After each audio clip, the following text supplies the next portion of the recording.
Of Kittens and Broken Things, Chapter 27. She spent a quiet day with Thane before Garrus returned.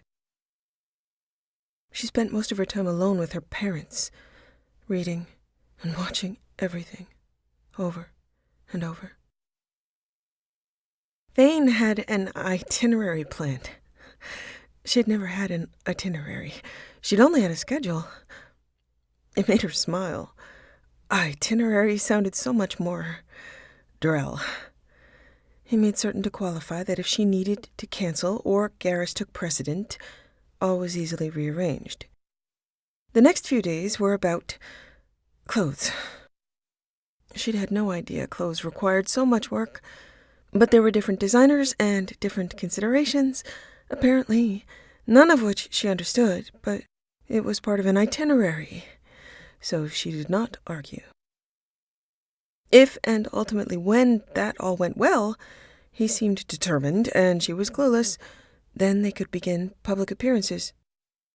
One aspect of which would be to meet Kolyat, who seemed gratifyingly anxious to meet her, and that was sweet. Thane had shifted from vaguely menacing to openly solicitous and mother-hen-like.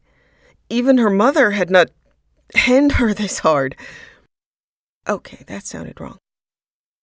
He cooked for her, lost Panifa to her, insisted with slightly hard eyes and voice that no, he was not allowing her to win. But she didn't believe him. Nobody that cared this much about whether she was getting enough sleep or whether or not her hot chocolate was warm would beat her at Panifa. She was convinced. She did learn quite a bit about the game, so she didn't complain. She had absolutely nothing to complain about, and his eggs were excellent. He never forgot to salt them.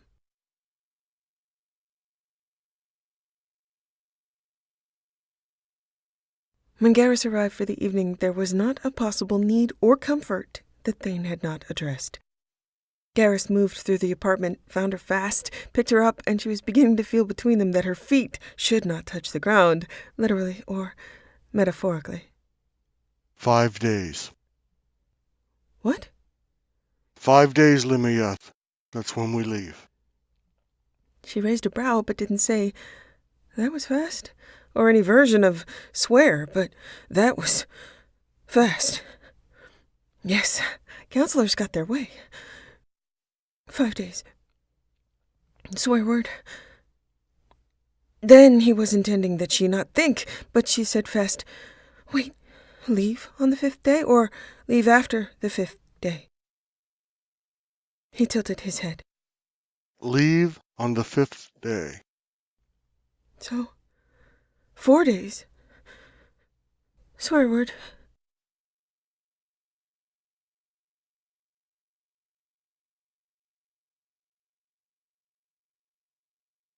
Thane did not believe that 4 days would pose a problem in constructing a travel wardrobe. A travel wardrobe? Where will you be going? A prefab on Intaise. And will you be going out? Definitely staying in. Prefab is about the only thing on Intaise. Is this your inclination or the counselor's? Both? Her itinerary was compressed, clothing suitable for a shuttle ride and a closed room arranged, but he described it as travel casual. When he attempted shoes, she balked at anything with high heels. Thane was offended, but trying not to scold. He still couldn't help it, it seemed. He offered lovely torture contraptions with the words, "These are much more suitable." Why is it that suitable is painful and lovely means tight and binding? Lovely means you, and with some practice, you could become comfortable in higher heels. I seriously doubt that. We shall work on it. I will bring these for practice. I'm not doing it. He blinked at her, and she realized she was going to be doing it. Not to be ingracious, she said, "Maybe I'm doing it." Thank you, Lassam. Please, Thane, you have excellent taste, but I do not have the motivation. If you could find it in your heart to be somewhat less tight, binding, and painful, I would be grateful. I shall attempt it. I have faith in you. You are still practicing in these? Yes, sir. He smiled. She was getting henned and fashioned hard. Drell hard. Drell assassin with opinions hard. When she was presented with options with much more potential for her lack of cleavage than she was accustomed, she looked at him, not arguing, but with her brows drawn together.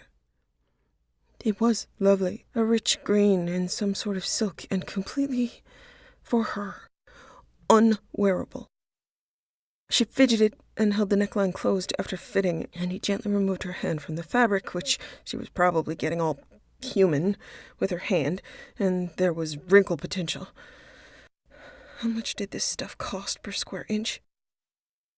He tilted his head in question. She demonstrated hiking it up. He sighed.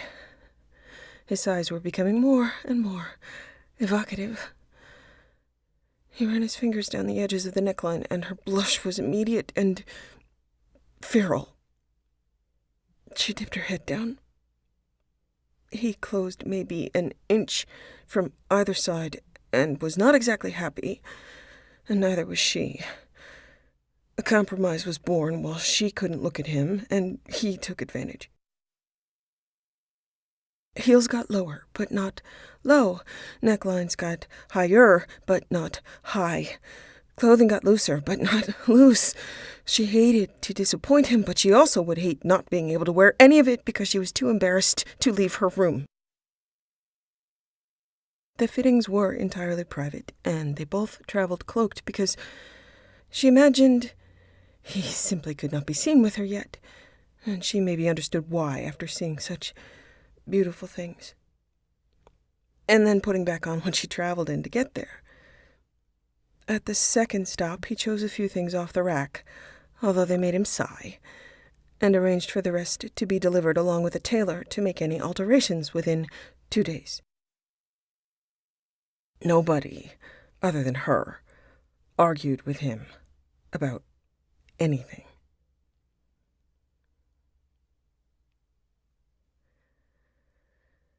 After a long day of feeling particularly gauche, Thane called her downstairs after she'd been in her room blessedly studying for a while. When she came down, there was a little fence? An enclosure? Thane took her hand, brought her over, and opened a little gate, escorted her inside, closed it, and then brought out a large box. She smiled. What? Thane opened the box and took out a kitten, handed it to her. She squealed and rubbed noses with the little ball of fluff, about the size of a hail when she'd first gotten him. A little calico, black and orange spots. And then he kept reaching into the box and handing her kittens, all colors, tiny, with her laughing and sitting down to be able to take them one by one, with them staggering on the floor, climbing on her lap, cuddled and shuffled while she laughed. Thane smiled at her. I thought it would be a good day to be overwhelmed with a barrage of kittens.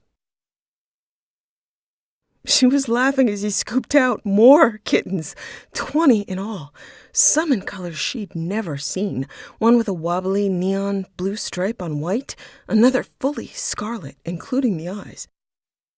She squealed, laughed, cherished each one, got little claws tangled everywhere, and Thane was laughing. She looked up at him. Come on in. Thane looked down at his clothes, no doubt hideously expensive leathers. I am not dressed for the occasion. She wrinkled her nose, nuzzling a kitten in each palm. Come on, Thane. How many opportunities to do something like this will you get? Once, I imagine. It is enough to see you laugh. She shook her head, wrinkling her brow. Where did you get them? Kittens are legal and easy to obtain. Where will they go when they leave? You can keep them all if you wish.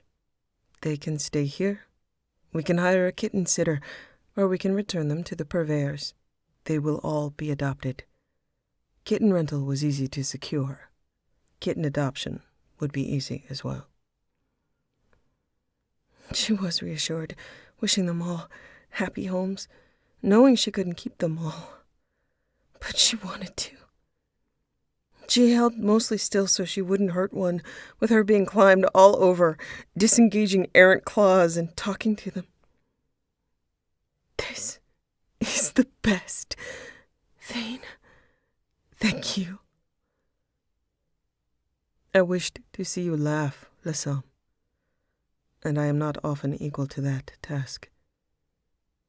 I appreciate that my preparations are a trial to you. Thank you for everything. It's a shame I'm just gauche. You are not. You will set a fashion. That is kind of you to say. It will become true. You will create a distinct style. I would create frumpy. You will create a distinct style. It will suit you, Lassam.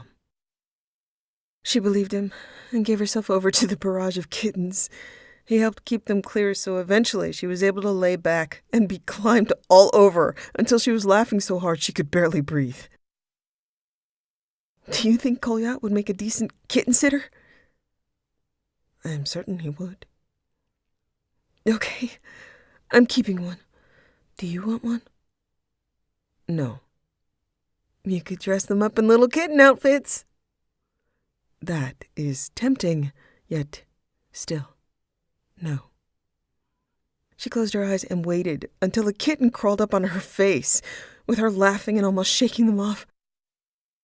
She opened her eyes and said, "Hello," trying not to startle the kitten, trying to scramble across her nose. She lifted them up and came eye to eye with her new kitten, a little brave girl.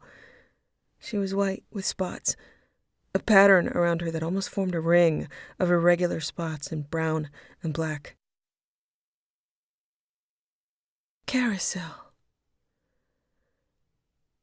Thane very gently gathered the other kittens, the box being not just a pile of kittens, but individual compartments.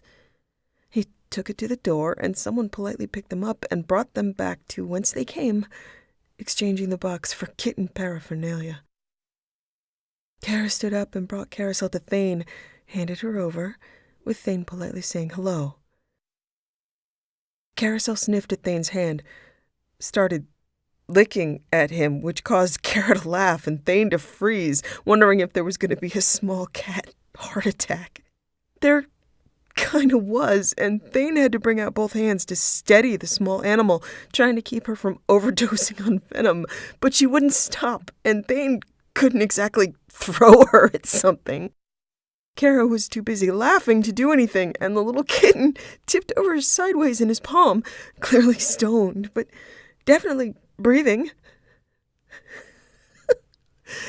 Yeah, I think she likes you. Thane's lips twitched. Family pets have been a concern. So, Kolyat's never had a kitten? Well, now he will. She's probably your cat now. She clearly has a preference. Thane shook his head and transferred her back to Kara's hand, her little lungs working hard. Little kitten pupils not all that steady. Kara brought the little ball of fluff close to her mouth. Right there with you, little one. You'd better learn to use the litter box faster. He's gonna be upset.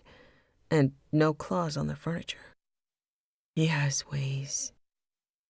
Thane busied himself with everything a cat owner needed at the drop of a stoned kitten. Kara snuggled and held her close while Thane unpacked. Kara watched and then said, "No little outfits? No teeny tiny high heels?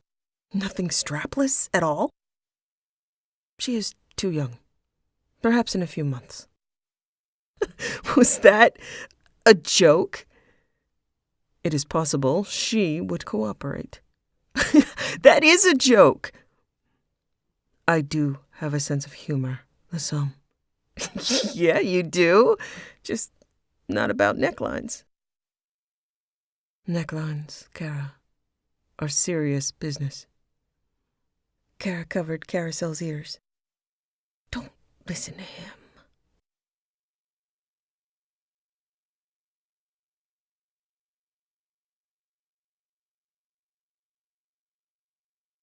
It wasn't until she was on the shuttle with Garrus that she was cripplingly nervous. Their situation had all seemed so logical and inevitable. It had maintained a sense of surreal separation from her. Now it was approaching real. No backing out, no emergencies, no last-minute reprieve. She hadn't even gotten back on the Normandy. Things had moved so fast. The Normandy had left before they did, and she went directly to a circuitous shuttle shell game. Russ would take the Normandy back to the collector ship. There was plenty to do there. She had become emotionally paralyzed, aware there were no exits to bolt to, nowhere to take cover. The word shy was made up of only 3 letters.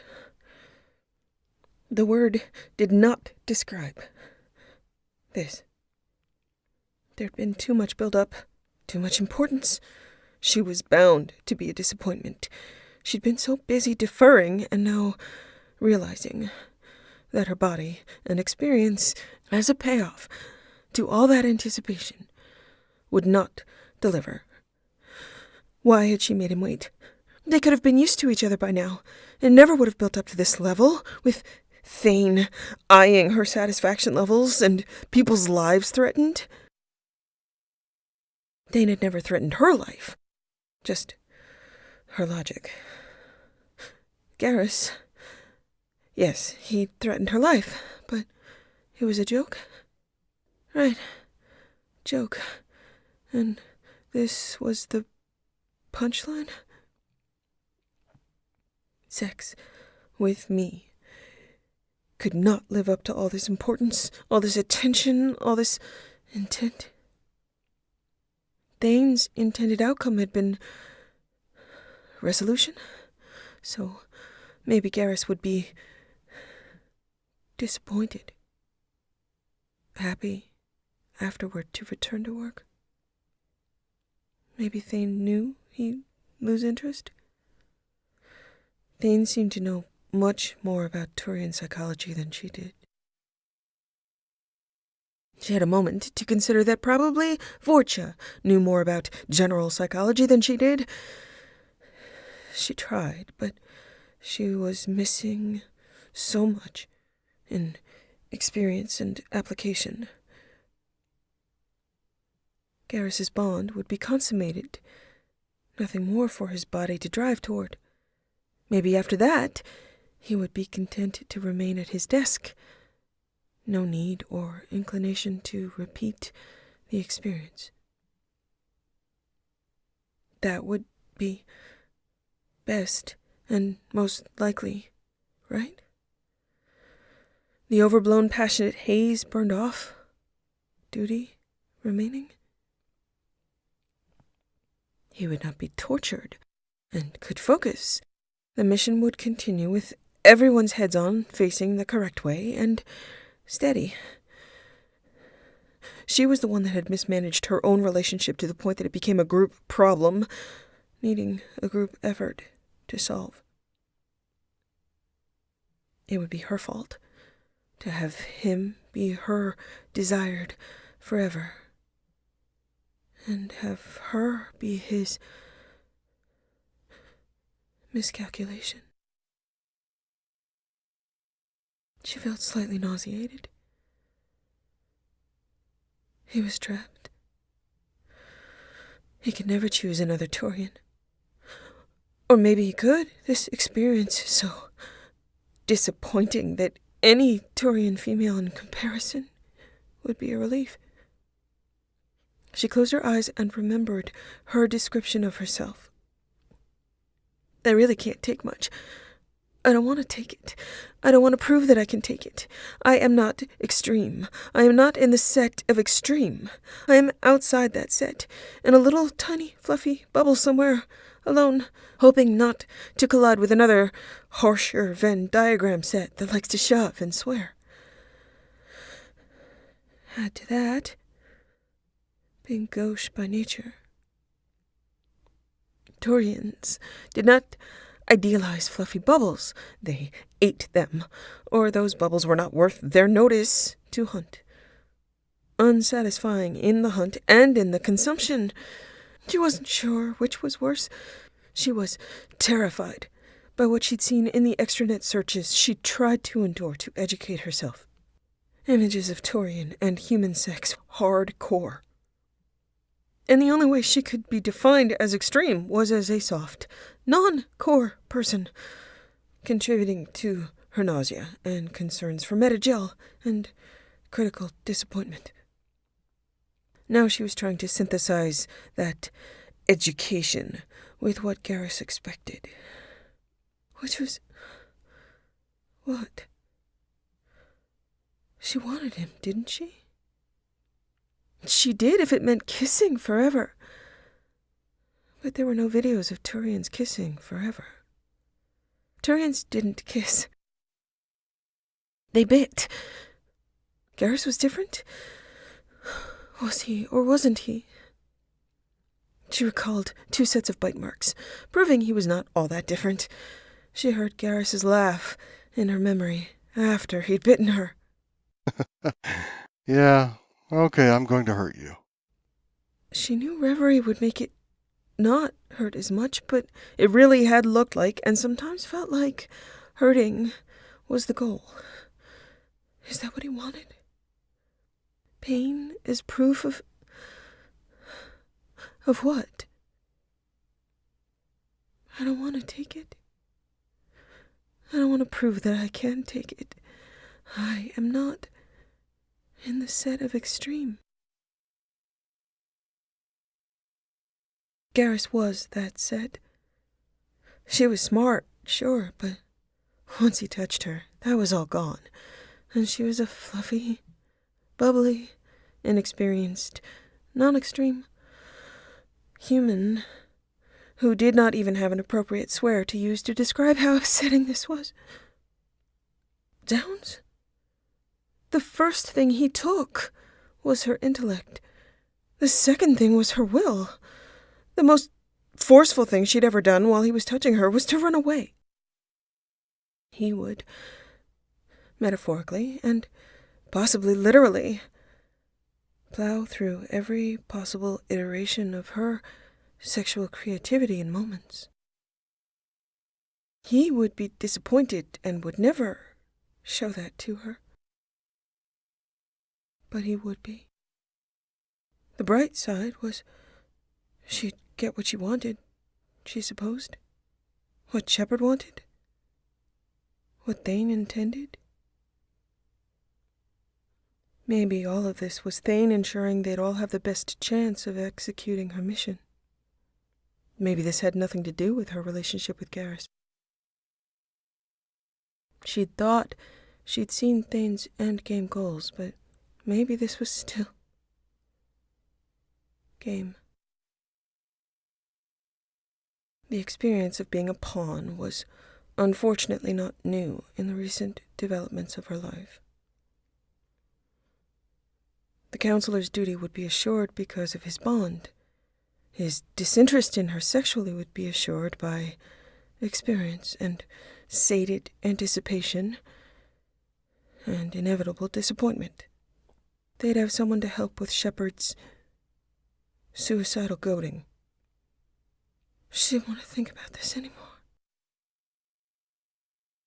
Her heart threatened to speed up to panic.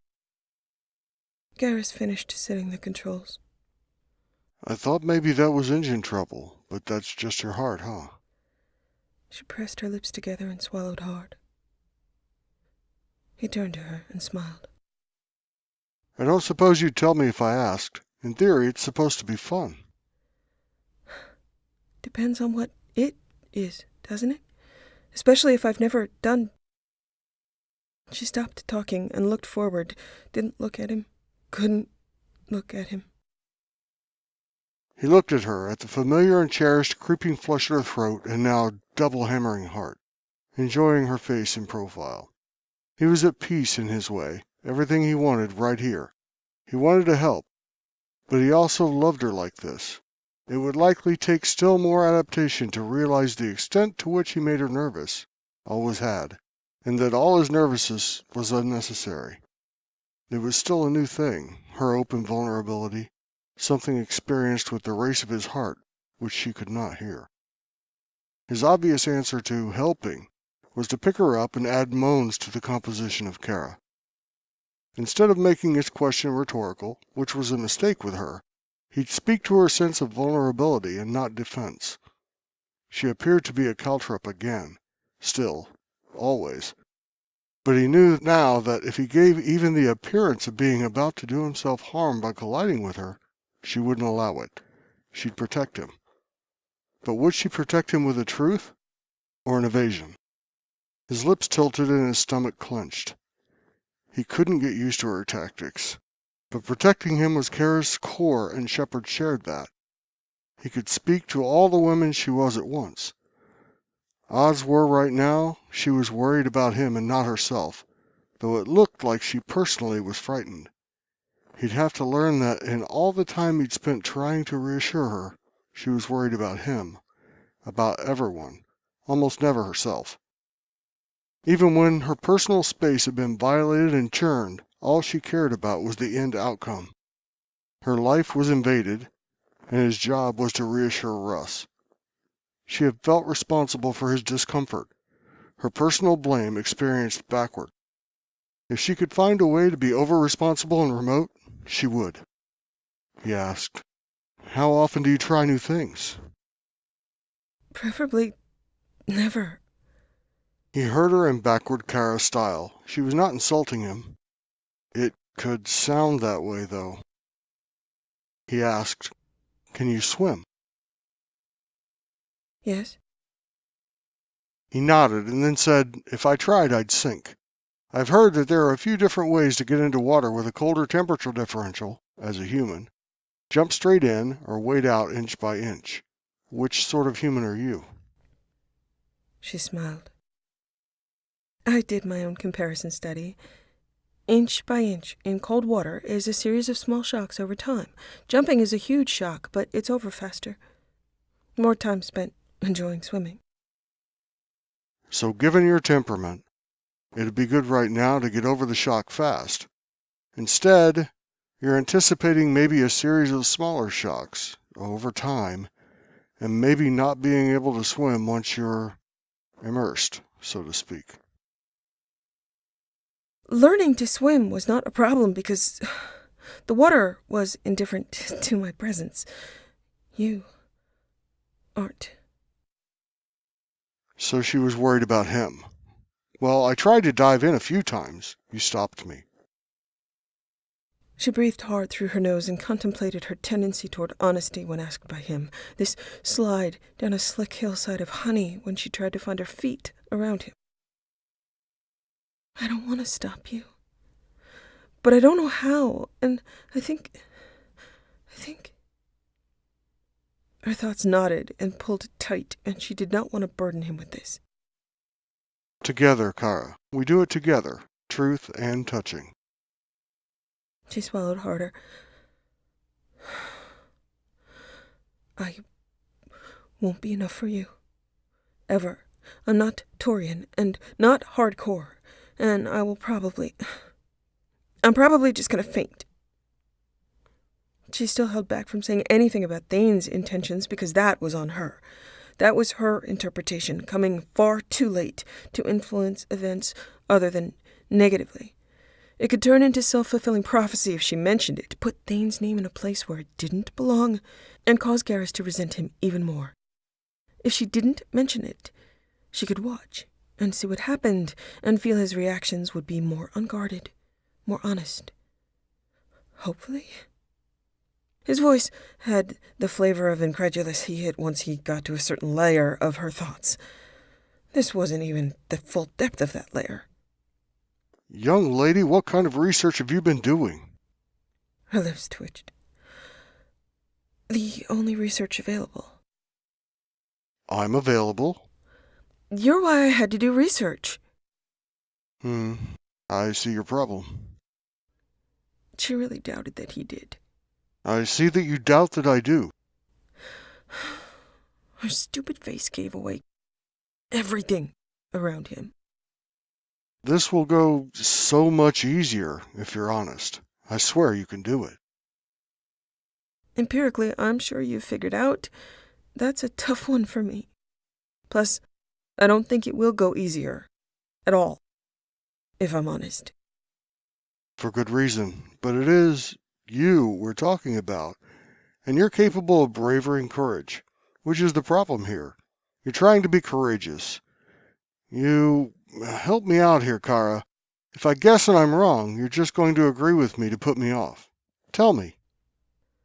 Fainting wasn't enough? Is fainting painful? It looks like it. You're not afraid of pain. She chewed on her lip. I'm not a fan, either. What exactly are you afraid of, Limia? It's stupid. I'm willing to stipulate that, knowing you. I still want to know. I still want to help, if you'll let me.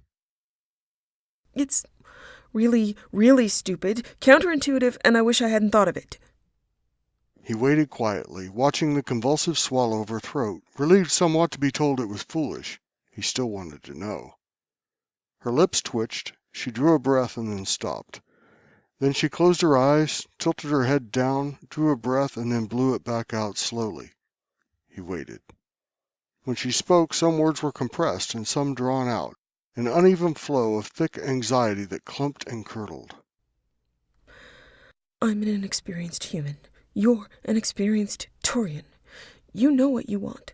I can't compete with Taurian stamina or Taurian creativity or Taurian anything. I lose my mind.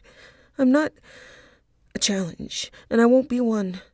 I can't match you. Reverie with me being human and very small is likely to make me pass out. That is not what I want to be my contribution to sex. And I don't think I have any choice. I don't think you have a choice except to accept my very narrow ability to experience things. I'm not extreme. I won't ever be. I won't slowly learn to be more like you. To take things casually. I will be a disappointment. You will be forced to accept that. You deserve better. I'm afraid that we'll leave here. And you'll be glad to go. Relieved to not have to accommodate someone of that very limited capacity. Someone you are stuck with. Limia, look at me. She didn't. He waited. Tortured, near-crying eyes moved to look at him. You are excellent at imagining impossible positions. It's an excellent fear. It has all the key points fear requires. It means that I will spend a lifetime of regret with no relief and no recourse, and you could feel the most responsible for that. You believing I have no choice makes it fully your burden to bear. It also means you have an excuse to not trust me. But it isn't true. It won't be true. You can't have it both ways. You can't believe that I'm mindlessly controlled by my biology and discount what mindful and real choices led to that. I loved you before Bond. I tried to shield you because I wanted to, not because I had to. Now it is a privilege and a right. If, and listen carefully, if I am disappointed, I promise to tell you. because that promise would relieve you of being in a blocked-in box of feeling 100% responsible for something made up of two people and their choices. Now we have two people and their biology. Okay, so say sex is terrible. He almost laughed, but didn't. It could be terrible, not with you fainting or even particularly with pain, but as you have discovered, it could be terrible in other ways. All the pressure we put on the moment and nothing. The chemistry does nothing for you. Or it backfires and you're allergic. Or I'm too big, you're too small. You're right, you are likely to faint. Why that would disappoint me, I don't know. You'd have to explain that one to me, can you? Sex lasting for 30 seconds and then virtual necrophilia? Oh. Ugh, why did you... Okay, don't explain. Spirit your imagination. You need a license to drive that thing. Combat's fine, but here, no. Don't say that again either. Ever. Not even inside your head. Especially not inside your head. Give me a second, okay? She almost smiled, tilted her head down while his eyes were closed, looking away again because she could. Fainting, at least, is a likely interaction of human and Turian sex. I'm not an expert, and we've probably both watched the same things. Yes, they're upsetting, but if it's what we both have to go on, okay, I need another second. Cumulative effect. She did smile this time. Okay. Porn is not the same thing as sex. It's definitely not the same thing as love. Visual porn needs a high dose of something to be effective for the intended audience. You are not the intended audience. Real sex has more to work with, all the sensory and chemical input available with another person. On screen, there are two things to work with only, sound and sight, all remote. Those elements need to be strong to have an effect on the intended audience. So that's not the template to be dealing with here. What happens in porn is theater. It's the equivalent of a blastovid. Big explosions, gratuitous violence, bad or no dialogue. She smiled again. That was reassuring. She should have figured that out. No kidding, she was inexperienced. He smiled at her. Male Turian and human female porn seems to be focused on Turian dominance, which is just one of those things male Turians aren't used to. It's a specific fetish, taboo, to have a woman who's going to fall apart fast and feel everything on every square inch of skin. Okay, give me a minute again here for different reasons. His head shook, long, suffering appearance. He took another moment. Okay, so yes, you are likely to faint, but that doesn't equate dead or disappointing. Turians function very differently from humans, and as long as your body can adapt, which it seems you at least have the potential to do, confession here, I'm horrified at how humans give birth. Promise me you're not doing that. I'm pretty sure I can't. I'm not missing something, am I? You're missing Turian existential horror at that happening to you. Turian females have abdominal planks that open. Not, okay, sidetracked. Kids, fine, later, that's another discussion. Adoption or whatever, sure. You carrying a child? No way. What's the saying? Putting my leg down? Foot down.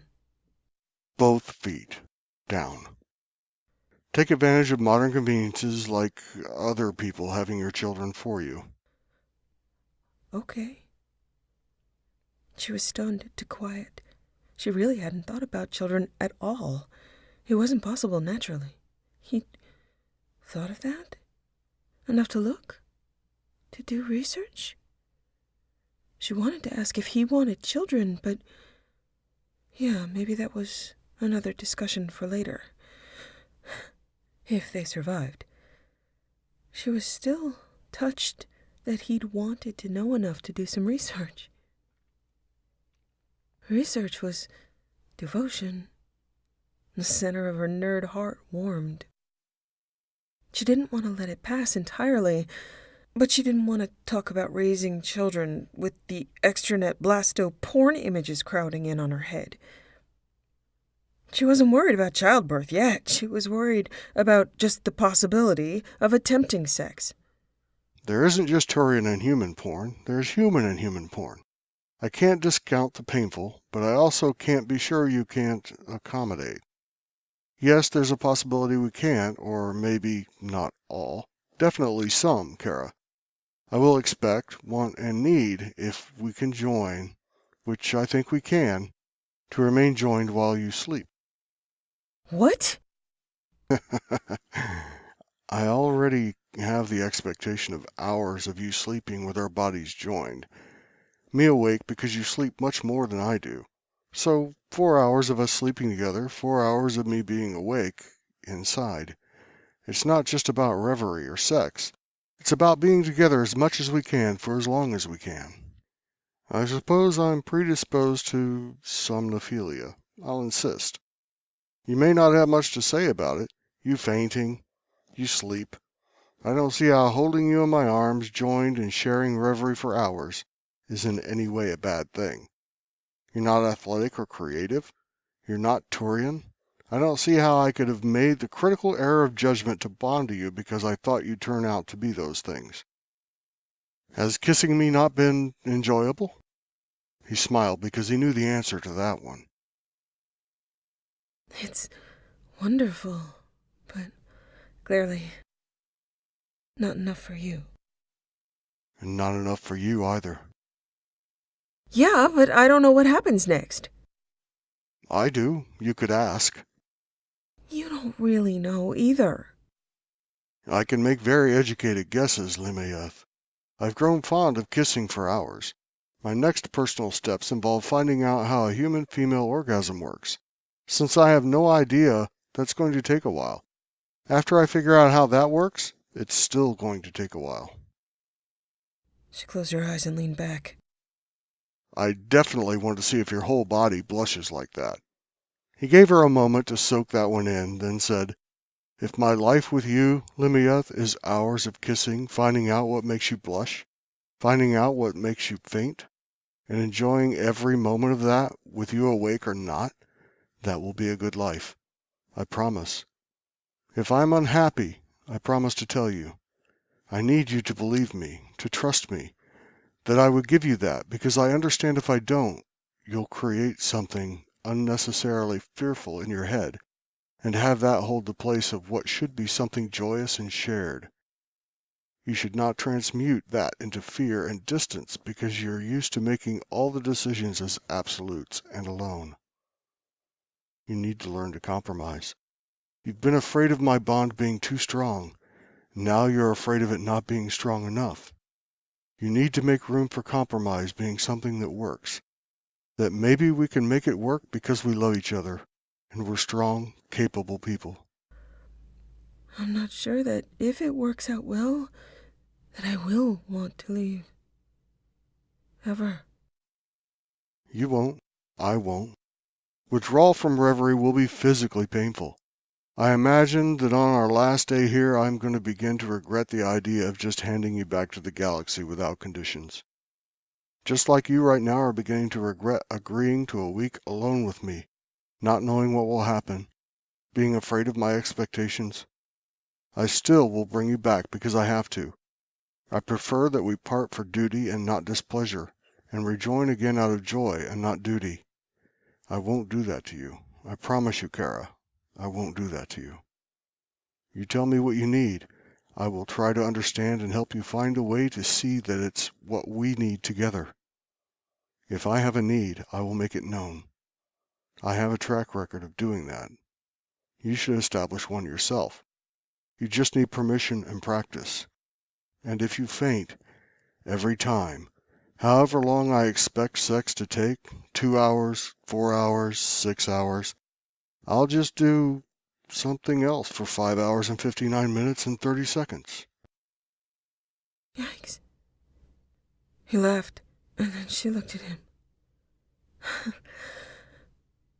Thank you. Somewhat less terrified of one thing, more terrified of other things. His smile was lopsided. You have provided me with more than enough challenge for one lifetime, Lemeyev. You don't need to worry about that. So you're saying you like the quiet? I like your quiet, your talking, and your moans. And when you stop crying. Don't you have to like it? Because you're bonded? Don't you have to be in this shuttle, terrified, because you made a choice? Yes? Then yes, I'm not sorry. I'd really like to think that you honor my bond as something chosen before it was something about a choice. I don't want a choice. That's why I chose. I had options. I didn't take any of them. I didn't create any options for myself. I didn't want them. Hell, I had Russ. Have you seen that man? He's awfully attractive. Did you know you had him? Really? It was impossible to not know I had Russ. People liked telling me. People that weren't Russ. I'm certain I could have made a pass at him myself at some point, and he would not have told me no. But although, yes, he is a very attractive man, I was taken by a dead woman. You're not dead anymore. I plan on celebrating. All the things you think I might regret not having, an active and athletic Turian partner, I could have had that at any point in time while you were gone.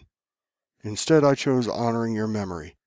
I was going to spend a lifetime with that rather than someone else who might or might not faint.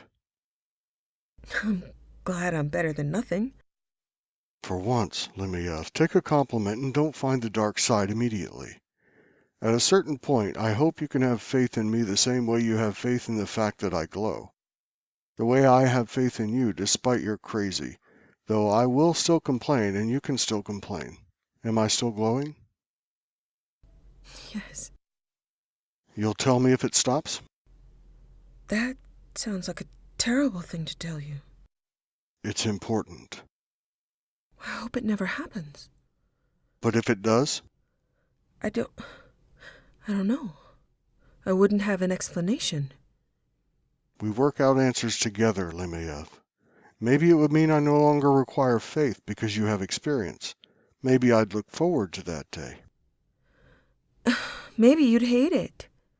Maybe I'd hate it, but we'd be concerned together, or contented together with sharing something unknown. You're not always, clearly hardly ever, going to find your way through a social situation alone. You need practice, you need faith. Do you mind if I ask you a few questions about glowing? No. Ask. Does water glow? What water? Any water. You need it to live. Drinking water? Air? Something you need to live every day? No. So maybe it's an embodiment of intuition, your lightning judgment. Highlighter so you pay attention. That's what happened with you. I also knew the Alliance was where I was going to be because the cruiser that picked me up on Mindwar was glowing. You didn't end up being attracted to a cruiser, and you didn't know you would with me immediately. So you have to figure it out? Thane's glow was different from mine? Yes, my impression of you was loyalty and kindness. My impression of him was terrifying, and that man could kill a lot of people. I need him. So maybe, if I stop glowing, it's because you know my place in your world, like water, like air. You don't have to think about me. You don't have to pay as much attention. I want to pay attention. I'm glad to hear that. I'll also be glad when you trust me. Maybe not glowing would be a good thing. I'd like to be your water. So I could use you for hydration and for sex? He laughed. She felt unbearably racy for saying it, while she was being racy. When was she going to get the chance to ask again? So you were bisexual? I don't know, but I should know? Are most Turians? Here's a secret I probably shouldn't tell, but screw the hierarchy. Unbonded Turians are opportunistic. Access to reverie is a powerful thing, and it takes another person. An unbounded Turian is socially considered a child. Turian women have to express interest in order for a Turian male to be able to respond, but that isn't the case with males. Between men, anything goes. So, everything went. I was lucky.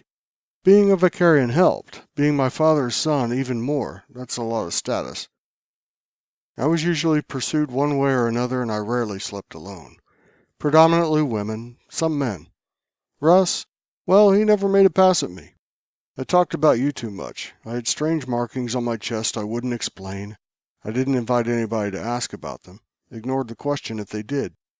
When I put these marks on my crest, I decided I was your family. You'd given me your message. You'd given me everything you owned. I wanted to wear your colors, though I didn't have the right to them. You talk to your parents every day. I talk to you every day. I think that's also partly why I insisted and insist on talking to you every day. I need you. I needed you. Having you back and not being able to talk to you? Impossible. You were already a daily habit. Not having a real voice was painful. I couldn't talk to you, and imagining you was now wrong. Russ, as much as he is boldly barefaced, is and was protective of my position. Never would have suggested it, never did. Wouldn't undermine what allowed us to work together. You, on the other hand, you never stood a chance.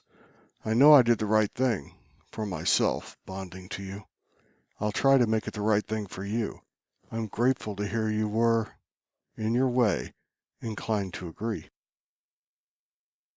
Are you going to miss opportunistic leeway?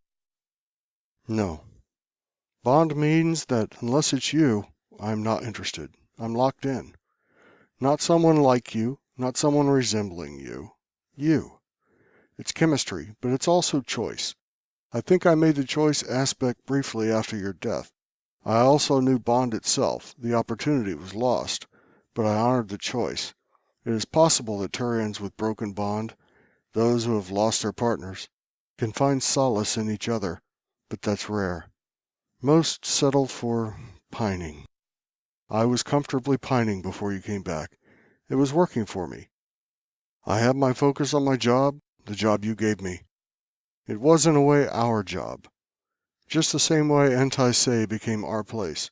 You were my Ava. I had developed a private life and a goal, to keep you alive in my memory each day. I did that. I had opportunity, even pressure, to be involved with someone else, to cement my adulthood, to form an alliance. I didn't want it. I didn't take it. People knew me well enough to not offer, or if they didn't know me well enough and did offer, I politely ignored them. Viara said you were a powerful, enigmatic, entirely socially unreachable gentleman. I was. I am. I will be. Now and then, you were my social influence, which meant I adopted your style of not entertaining romantic advances. You're socially a bit of a dummy. It was helpful then. It's refreshing now. I hope you can endure being refreshed for a lifetime. I'm counting on it. She smiled at him. Thank you. I feel better. I'm still terrified.